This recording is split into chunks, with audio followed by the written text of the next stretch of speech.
అందరికీ యేసుక్రీస్తు నామములో వందనాలండి. దేవుని యొక్క గొప్ప కృపను బట్టి, దేవుని యొక్క కాపుదలను బట్టి, దేవుని యొక్క దయను బట్టి మనమందరం ఇప్పటి వరకు క్షేమంగా ఉన్నామండి.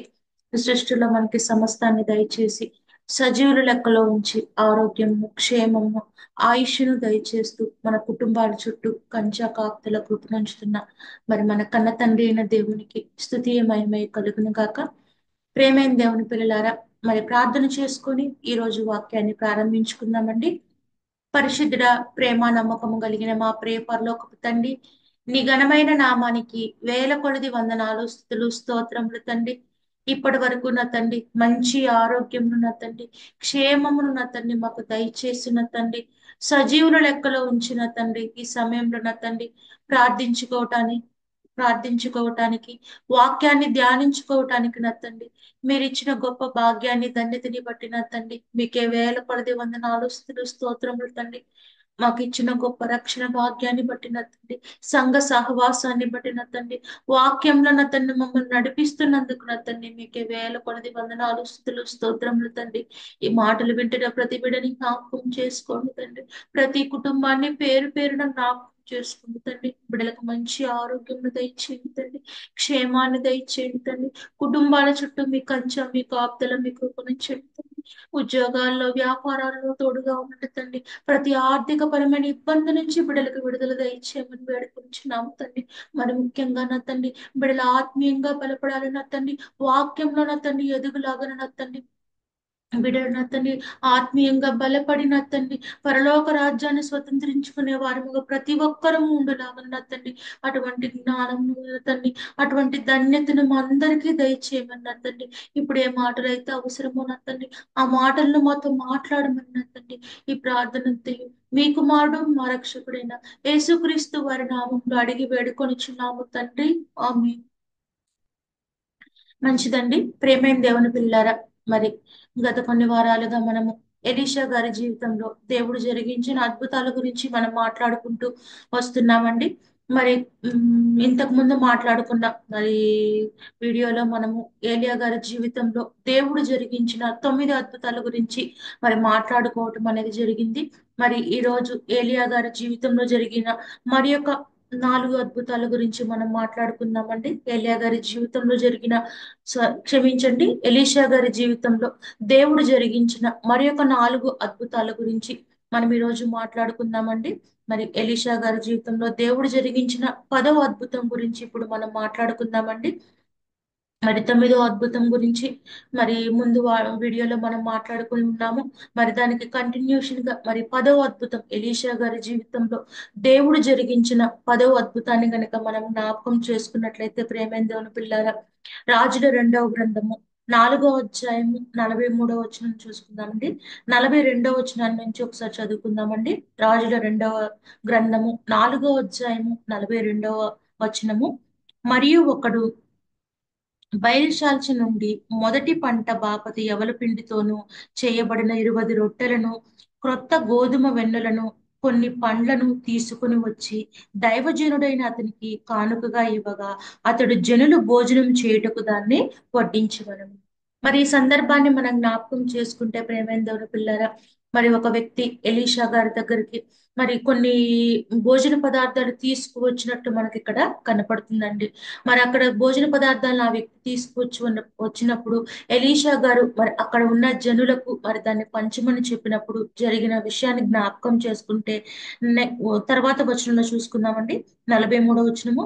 అయితే అతని పనివాడు 100 మందికి వడ్డించుటకు ఇవి ఎంతవని చెప్పగా అతడు వారు తినుగా మిగులునని యెహోవా సెలవిచ్చున్నాడు కనుక జనులు భోజనం చేయునట్లు వడ్డించమని మరలా ఆజ్ఞ ఇచ్చెను. పనివాడు వారికి వడ్డింపగా యెహోవా సెలవిచ్చినట్లు అది వారు తినిన తరువాత మిగిలిపోయెను. మరి ఈ సందర్భాన్ని జ్ఞాపకం చేసుకున్నట్లయితే మరి ఒక వ్యక్తి తీసుకొచ్చిన ఆ భోజన పదార్థాలు మరి అక్కడ ఉన్న 100 మందికి సరిపోవని చెప్పి అక్కడ ఉన్న పనివాడు చెప్పినప్పుడు మరి యెహోవా సెలవిచ్చిన ప్రకారము వాళ్ళకి అది సరిపోతుంది, వాళ్ళు తినగా కూడా మిగిలిపోతుంది కనుక వడ్డించమని ఎలీషా గారు ఆ పనివాడితో చెప్పినప్పుడు ఆ పనివాడ వడ్డించినప్పుడు వాళ్ళు తినగా అవి మిగిలిపోయినట్లు మనకి ఇక్కడ కనపడుతుంది ప్రేమైన దేవుని పిల్లరా.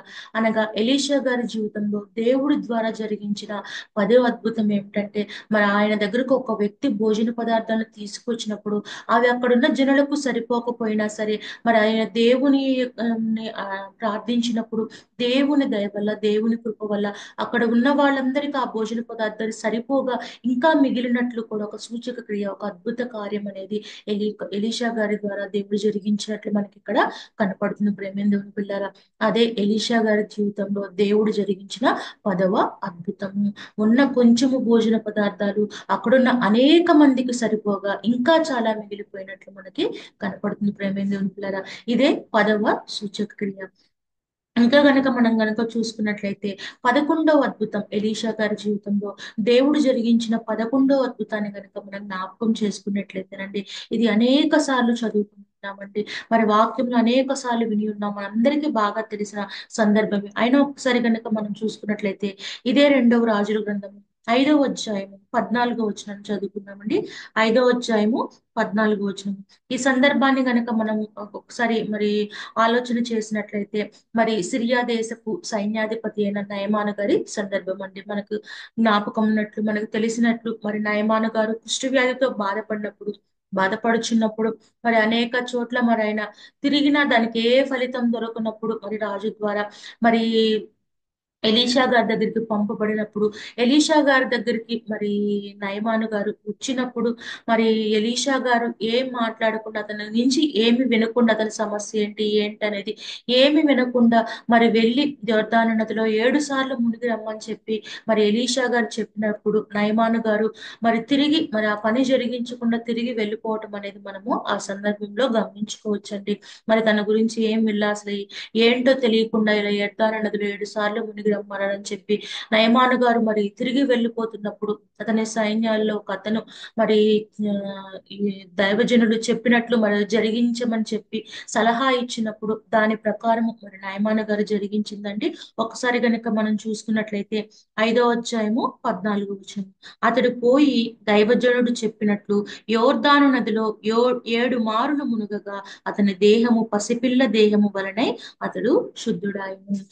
ఎంతగా తిరిగినా, ఎంతగా ప్రయత్నించినా తగ్గనటువంటి ఆ కుష్టు రోగము మరి ఎలీషా గారి మాట చొప్పున అతను వెళ్ళి 7 సార్లు యొర్దాను నదిలో మునిగినప్పుడు ఆ దేహం పసిపిల్లల దేహం అంటే గొప్ప దేహం అనేది అతనికి వచ్చినట్లు మనకి కనపడుతుంది ప్రేమ పిల్లలు. పసిపిల్లల దేహం వల్ల అతని దేహము మారిపోయినట్లు, అంత పూర్తిగా కుష్ఠరోగం అనేది నయమైపోయినట్లు అటువంటి గొప్ప అద్భుతము ఎలీషా గారి ద్వారా దేవుడు జరిగించినట్లు మనకి కనపడుతుంది ప్రేమ దేవుని పిల్లరా.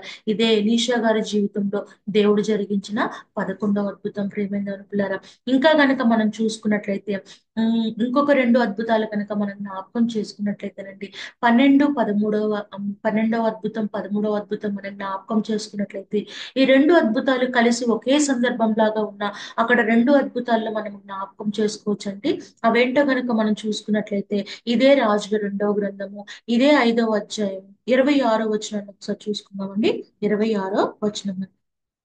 ఈ సందర్భాన్ని జ్ఞాపకం చేసుకునే ముందు మరి ముందు సందర్భంతో ఆలోచించినట్లయితే నయమాను గారు కుష్టు అనేది పోయి పసిపిల్లల దేహం వల్ల అతని దేహం మారినప్పుడు అతను అనేకమైన కానుకలు బహుమతులు ఎలీషా గారికి ఇవ్వాలని చెప్పి అతను అడిగినప్పుడు ఎలీషా గారు వాటిని తిరస్కరించినప్పుడు తిరిగి నయమాను గారు ప్రయాణమై తన ప్రాంతానికి వెళ్ళుచున్నప్పుడు గెహజీ గారు జరిగించిన కార్యం అనేది మనకి తెలిసిందేనండి.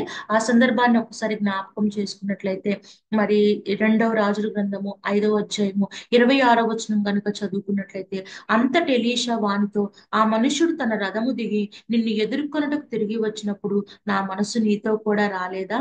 ద్రవ్యమును వస్త్రములను ఒలీవా చెట్లు తోటలను ద్రాక్ష తోటను గొర్రెలను ఎడ్లను దాసదాసీలను సంపాదించుకొనుటకు ఇది సమయమా?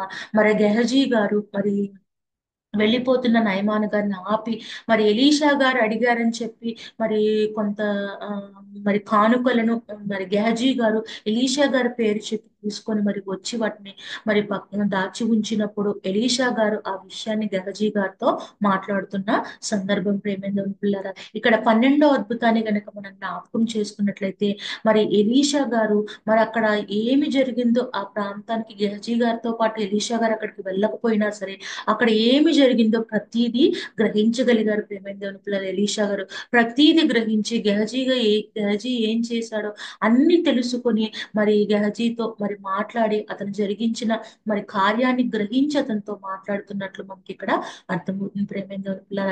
ఈ 12వ అద్భుతం ఏమిటంటే ఎలీషా గారు గెహజీ గారు ఏమి జరిగించారో ఏం పని చేశారో అదంతటిని గ్రహించగలిగిన శక్తిని ఆయన పొందగలిగారు. అదంతటిని ఎలీషా గారు గ్రహించి తెలుసుకొనగలిగారు ప్రేమేంద్రుని పిల్లల. అదే 12వ అద్భుతము. మరి 13వ అద్భుతం కనుక చూసుకున్నట్లయితే మరి దీనికి మరి కంటిన్యూషన్ గా మరి గెహజీ గారు ఏం జరిగించారో సమస్తముని ఎరిగిన ఎలీషా గారు తరువాత గెహజీ గారితో మాట్లాడిన తరువాత పలికిన మాట అండి 27వ వచనంలో ఉంటుంది. అదే 13వ అద్భుతము. కాబట్టి నయమానుకు కలిగిన కుష్టు నీకును నీ సంతతికిని సర్వకాలము అంటియుండును అని చెప్పగా వాడు మంచు వలె తెల్లనైన కుష్టము కలిగి ఎలీషా ఎదుట నుండి బయటికి వెళ్ళను. ఏ కుష్టు అయితే మరి నయమాన్ని విడిచిపెట్టి వదిలి వెళ్ళిపోయిందో ఆ కుష్టు మరి గెహజీ గారికి అతని యొక్క సంతతికి మరి వచ్చినట్లు మరి ఎలీషా గారు మరి మాట్లాడి ఉండగా అది అతనికి సంభవించినట్లు మనకి ఇక్కడ కనపడుతుంది ప్రేమేంద్రుని. ఇదే మరొక అద్భుతం ఎలీషా గారి ద్వారా దేవుడు జరిగించిన ఒక ప్రేమేంద్రుని పిల్లలారా. ఈ 4 అద్భుతాలు ఎలీషా గారి జీవితంలో దేవుడు జరిగించినవేనండి. మునుపటి వారం వరకు మనం 9 అద్భుతాల గురించి మాట్లాడుకుని ఉన్నాం. ఈ రోజు మనము మరి ఒక 4 అద్భుతాల గురించి మాట్లాడుకొని ఉన్నాం ప్రేమేంద్రుని పిల్లలారా. 10వ అద్భుతంగా మనము ఒక వ్యక్తి మరి ఎలీషా గారి దగ్గరికి తీసుకొచ్చిన భోజన పదార్థాలు కొంచెమైనా అక్కడ జనాలు ఎక్కువగా ఉన్నా సరే అది వాళ్ళందరూ తినగా మిగిలి ఉన్నదే 10వ అద్భుతం ప్రేమేంద్రుని పిల్లలు. 11వ అద్భుతము మరి నయమాను గారికి మరి కుష్టు రోగాన్ని నయం చేసిన సందర్భం ప్రేమేంద్రుని పిల్లల. 12వ అద్భుతము గెహజీ గారు జరిగించిన పనిని మరి ఎలీషా గారు అక్కడికి వెళ్ళకపోయినా మరి ప్రతిదీ ఆయన తెలుసుకొనగలిగాడు. జరిగిన సందర్భము అతను చేసిన పని అంతటిని ఎలీషా గారు మరి గ్రహించగలిగారు. 13వ అద్భుతము మరి గెహజీ గారు చేసిన పనిని బట్టి మరి ఏ కుష్టు అయితే నయమాను నుంచి విడిచిపెట్టిందో అది మరి గెహజీకి అతని సంతతికి వచ్చినట్లుగా మాట్లాడిన సందర్భం ప్రేమేంద్రుని పిల్లల. ఈ 4 అద్భుతాలు మరి ఒక 13 అద్భుతాలు మొత్తము కలిపి ఈ 13 అద్భుతాలు ఎలీషా గారి జీవితంలో దేవుడు జరిగించిన ప్రేమేంద్రుని పిల్లలు. మరి మిగిలి ఉన్నవి మనము వచ్చే వారం మాట్లాడుకుందామండి. మరి ఇంకా ఎవరైనా ఈ జూడిత్ సిజిసి ఛానల్ ను సబ్స్క్రైబ్ చేసుకున్నట్లయితే ఈ ఛానల్ ని సబ్స్క్రైబ్ చేసుకోవాల్సిందిగా ప్రేమతో కోరుకుంటున్నామండి. అలాగే మీ బంధువులకి మీ స్నేహితులకి మీకు తెలిసిన వాళ్ళందరికీ కూడా ఈ మెసేజెస్ అన్నిటినీ షేర్ చేయవలసిందిగా ప్రేమతో కోరుకుంటున్నామండి. అందరికీ వందనం.